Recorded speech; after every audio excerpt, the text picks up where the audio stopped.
Alrighty, our next caller is Antonio from over in Carbondale. Hi, Antonio. Hello, and thank you for holding the town meeting today. I appreciate it. I just want to say, from a resident in Carbondale, I am worried how this big, beautiful bill is going to affect people.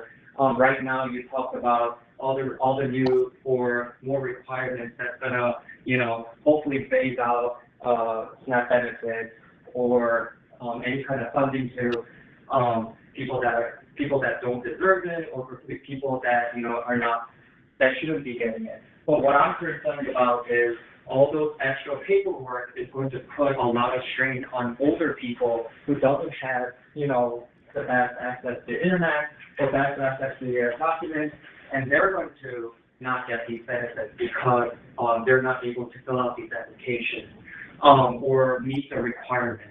But that doesn't mean that they still don't need it. So that's what I'm concerned about.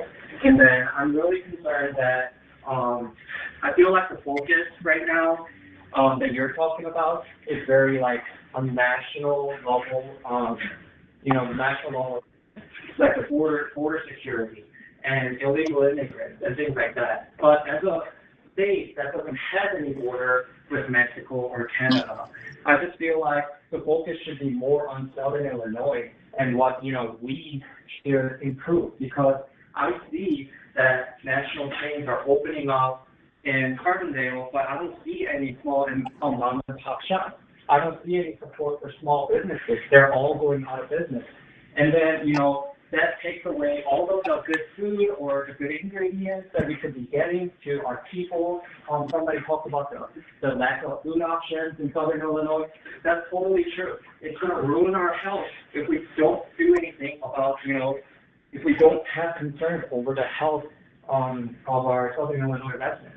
I really would appreciate if you could talk to us about how this big, beautiful bill is going to directly affect us in Southern Illinois and not so much on the national level.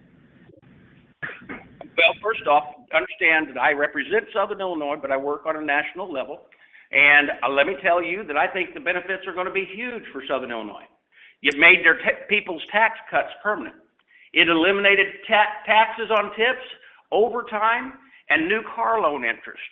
That is the working men and women right out there. I guarantee you, I got a lot of people in my district that get taxes and tips, get tips and overtime, encourages new car sales, provides $175 billion. That's for the border. I don't think a majority of my constituents are upset over someone who's receiving these benefits that's healthy, having the opportunity to go out and seek work. Now, how that will help is more people seeking work, even part-time work of 20 hours a week, will help those small businesses. What else helps those small businesses was preventing a tax increase of 27% on average per our local families. Not a billionaire like what was being said, but on those mom and pop businesses and those middle income workers, and actually the upper lower income workers would have received a very high tax increase. 68,000 families in our area keep their full child tax credit. Now let me tell you that again, okay? Because you're saying I don't worry about. You didn't feel like I was worried about Southern Illinois. 68,000 families in our area keep their full child tax credit, and 94% of taxpayers keep their standard deductions. Now, that protects about 9,000 manufacturing jobs and over 800 million in manufacturing wages. So, yep, I do represent Southern Illinois, and I'm proud to represent them with this. And, I know there's a lot of people. Look, the only thing the people that were opposed to this have is to make claims that aren't necessarily true.